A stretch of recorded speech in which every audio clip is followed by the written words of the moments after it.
Have you ever wondered if it's possible to live forever? To stop the clock on aging and escape the inevitable decline that comes with it? For us humans, aging seems like a one-way street. We're born, we grow, we get older, and our bodies start to wear down. But what if I told you there's a creature in the depths of the ocean that has, in a way, found a loophole in the laws of life and death? Today, we're diving deep to uncover the secrets of the seemingly immortal lobster. Now, when you picture a lobster, you probably think of a delicious meal. But these crustaceans are hiding an incredible biological secret. Unlike most animals, lobsters don't seem to get weaker or less fertile as they get older. In fact, they often get bigger, stronger, and more fertile. An old lobster isn't a frail, decrepit creature. It's a giant, formidable titan of the seafloor. This phenomenon has led to the popular idea that lobsters are biologically immortal. But is that really true? Can they actually live forever if left undisturbed? To understand this, we need to look at our own biology first. The reason we age is largely due to our cells. At the end of our chromosomes, we have protective caps called telomeres. Think of them like the plastic tips on your shoelaces. Every time our cells divide to repair tissues or create new cells, these telomeres get a tiny bit shorter. Over a lifetime, they get so short that the cell can no longer divide properly.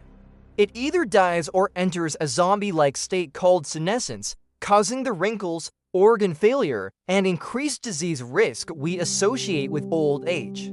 Our cellular shoelaces basically fray until they fall apart.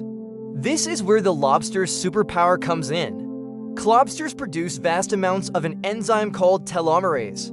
You can probably guess what it does from the name. Telomerase acts like a master repair crew for telomeres, constantly rebuilding them. So every time a lobster's cells divide, this enzyme swoops in and lengthens the telomeres back to their original size. It's like their shoelaces never fray. This means their cells can keep dividing indefinitely, allowing them to constantly repair and regenerate their bodies without the cellular decay that plagues us humans. As a result, a lobster doesn't die of old age in the way we do. There's no internal biological clock ticking down. An old lobster is just a very, very large lobster. They continue to molt, shedding their old shell to grow a new, bigger one. And this is where their size becomes both a blessing and a curse. Molting is an incredibly strenuous and risky process.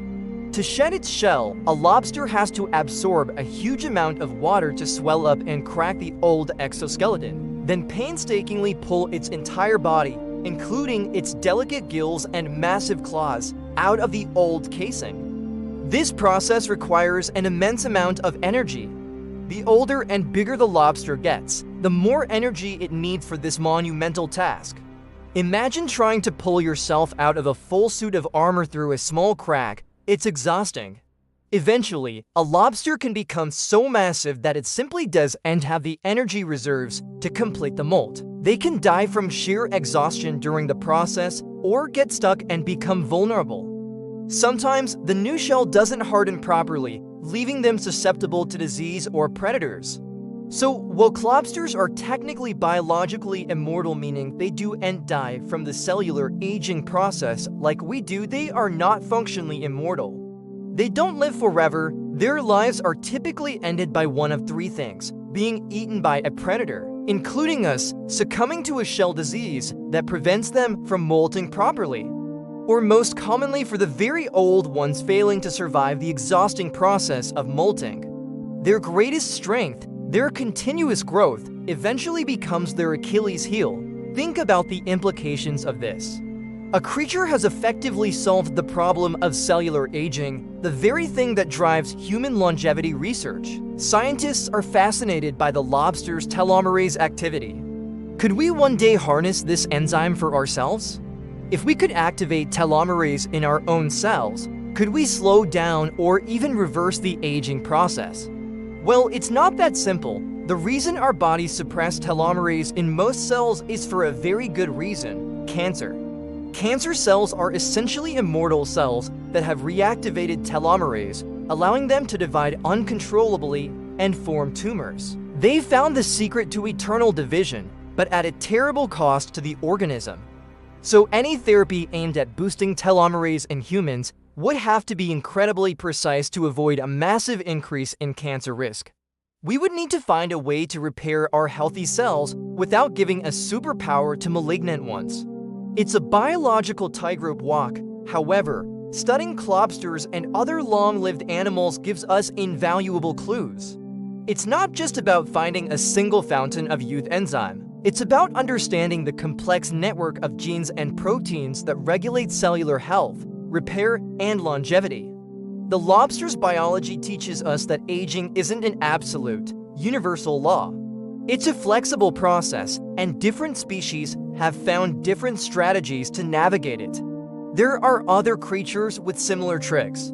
The hydra, a tiny freshwater polyp, seems to be able to regenerate its entire body from a small piece of tissue, thanks to powerful stem cells. Some species of jellyfish can revert to a younger state when stressed, effectively turning back their own life cycle.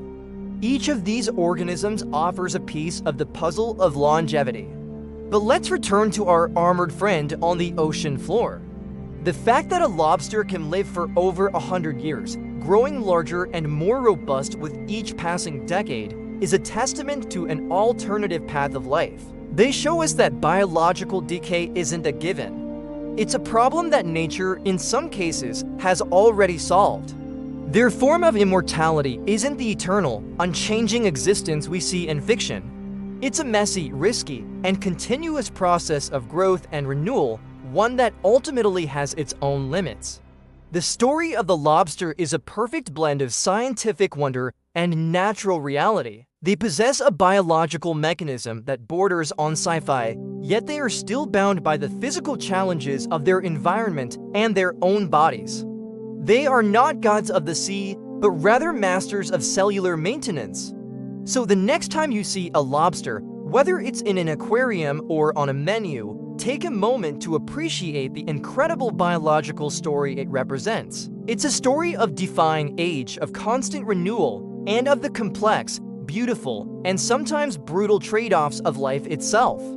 The quest to understand and perhaps one day replicate their abilities continues, pushing the boundaries of what we believe is possible for human health and lifespan. The secrets to a longer, healthier life for us might just be waiting to be discovered, hidden in the DNA of creatures from the deepest parts of our world. Thank you so much for joining me on this deep dive into the world of the immortal lobster. It's a fascinating topic that really makes you think about the nature of life and aging. If you enjoyed this journey and want to explore more incredible stories from the natural world, make sure to hit that like button and subscribe to the channel. Let me know in the comments what other biological mysteries you'd like to see us uncover next. Thanks for watching, and we'll see you in the next video.